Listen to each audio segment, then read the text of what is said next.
Assalamualaikum kepada Puan Hidayah dan juga rakan-rakan sekalian. Nama saya Nurliana binti Rahman. Jadi saya akan bentangkan satu jurnal yang bertajuk Penguasaan Bahasa Inggeris yang Rendah dalam kalangan murid di sekolah di Malaysia, iaitu satu analisis faktor dan cadangan penambahbaikan. Okey, baiklah. Sumber bahan ini diambil daripada jurnal dan talian di dalam International Journal of Education dan Pedagogy, di mana penulis jurnal ini ditulis oleh Kamilasi Elegoven dan juga Khairul Azhar, dan jurnal ini diterbitkan pada 8 September 2022 di bawah Universiti Kebangsaan Malaysia, dan antara metodologi kajian yang digunakan adalah melalui kajian analitis daripada kajian lepas. Okey, antara objektif kajian jurnal ini adalah untuk mengkaji faktor pelajar tidak menguasai bahasa Inggeris sebagai bahasa kedua dan juga langkah yang perlu diambil untuk membantu meningkatkan penguasaan bahasa Inggeris. Jadi kita lihat kepada faktor yang mempengaruhi penguasaan bahasa Inggeris yang rendah sebagai bahasa kedua. Yang pertama, kita lihat faktor guru, di mana guru ini menjadikan guru yang tidak berpengalaman dalam mengajar bahasa Inggeris. Selain itu, motivasi yang rendah dalam kalangan guru, di mana mereka menggunakan berbagai alasan, contohnya tidak mahir dalam teknologi.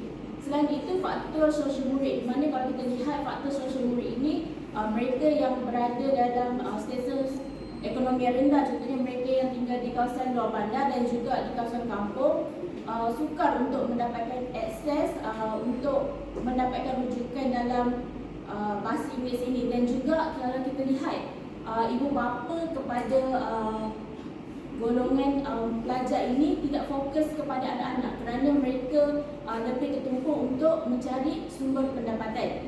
Dan kita boleh lihat juga faktor motivasi dan juga sikap murid itu sendiri, di mana mereka ini hanya mempelajari bahasa Inggeris sekadar untuk lulus dalam peperiksaan, dan mereka ini juga mempunyai motivasi yang rendah kerana tidak mengaplikasikan bahasa Inggeris ini dalam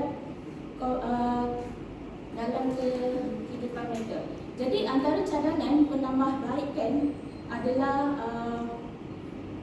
yang disyorkan dalam jurnal ini adalah dengan mengadakan bengkel dan juga kursus motivasi kepada guru untuk memantapkan lagi kemahiran mereka dalam menyampaikan PDP di dalam kelas. Selain itu, ibu bapa juga berperanan untuk merancang keperluan anak-anak mereka supaya dengan menyediakan peruntukan khas dalam pembelajaran anak-anak mereka. Jadi pelajar juga berperanan dalam untuk bersifat positif dan bermotivasi tinggi dalam mempelajari bahasa Inggeris.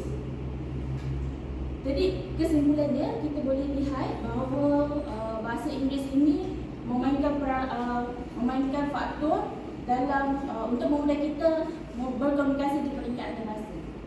Itu sahaja. Apakah faktor lain yang menyebabkan penguasaan dalam kalangan pelajar? Okey, antara faktor lain adalah kalau kita melihat sikap pelajar itu sendiri. Mereka tidak menggunakan bahasa Inggeris dalam komunikasi.